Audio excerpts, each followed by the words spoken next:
একদল commando cat একটি মিশনে যায়। একটি পাহাড়ি অঞ্চলে কিছু বন্য প্রাণী গ্রামবাসীদের মেরে ফেলে। তাদের ঘর বাড়িতে থাকতে লাগে। প্রাণীগুলো কিছুটা মানুষের মতো দেখতে।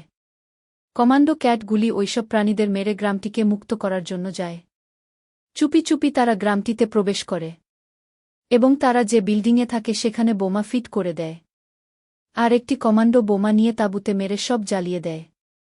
উপর থেকে হেলিকপ্টার দিয়ে রকেট লঞ্চ করা হয়। ফলে সব দুষ্টু প্রাণীগুলো মারা যায় এবং সব কমান্ডো চলে যায়।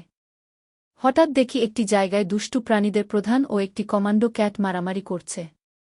কমান্ডো ক্যাট দুষ্টু প্রাণীকে গুলি করছে এবং হেলিকপ্টার থেকে অন্য কমান্ডো বোমা ফেলছে। দুষ্টু প্রাণীর গায়ে গুলি লাগে এবং সে মারা যায়। এরপর একটি হেলিকপ্টার আসে এবং কমান্ডো ক্যাটটি লাফিয়ে হেলিকপ্টারের দড়ি ধরে। হেলিকপ্টারটি কমান্ডো ক্যাটকে নিয়ে চলে যায় এবং মিশনটি সম্পন্ন হয়।